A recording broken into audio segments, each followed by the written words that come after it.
dzapera uwane nguva yekuteerera. Mai vemwana ndati sori, ndatotsikisa iri nziyo kuti kana wapedza kuchema uwane nguva yekuteerera. Mai vemwana ndati sori, ndatosenda iri meseji kuti kana hasha dzako dzapera uwane nguva yekuverenga unzwe kuti ndati sori. Mai vemwana ndati sori kana sori. Mai vemwana ndati sori kana sori. Mai vemwana ndati sori kana sori. Mai vemwana ndati sori kana.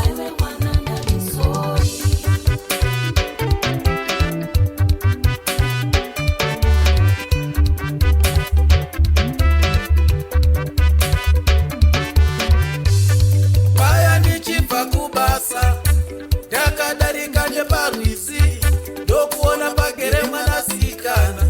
Mai vemwana ndati sori, chiso chake yainge ngirosi, bvudzi rake raiyerera, maziso ake aiyevedza.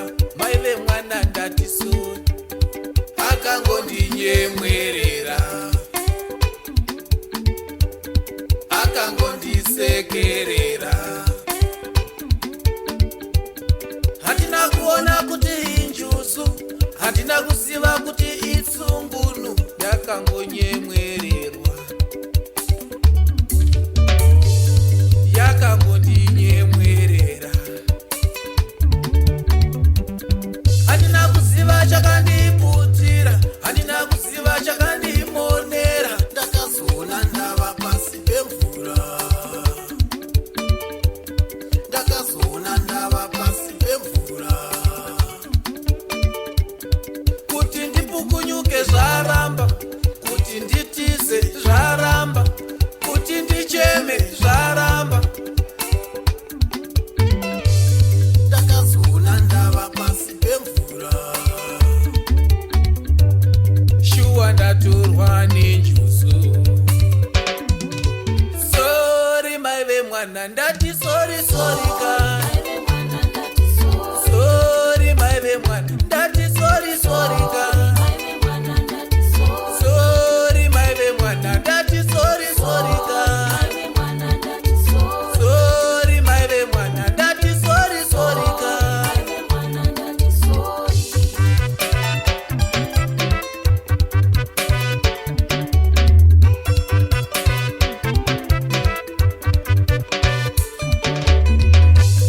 Nasi uno ndapukunyuka, makore matatu ndiri pasi pemvura.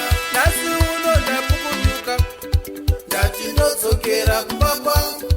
Mai vemwana ndati sori kana. Kadhi rekubhengi rakasara, mapepa emba yedu akatorwa.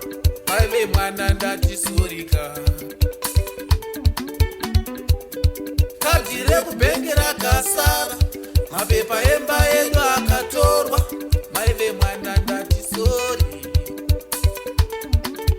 sori. Mai vemwana ndati sori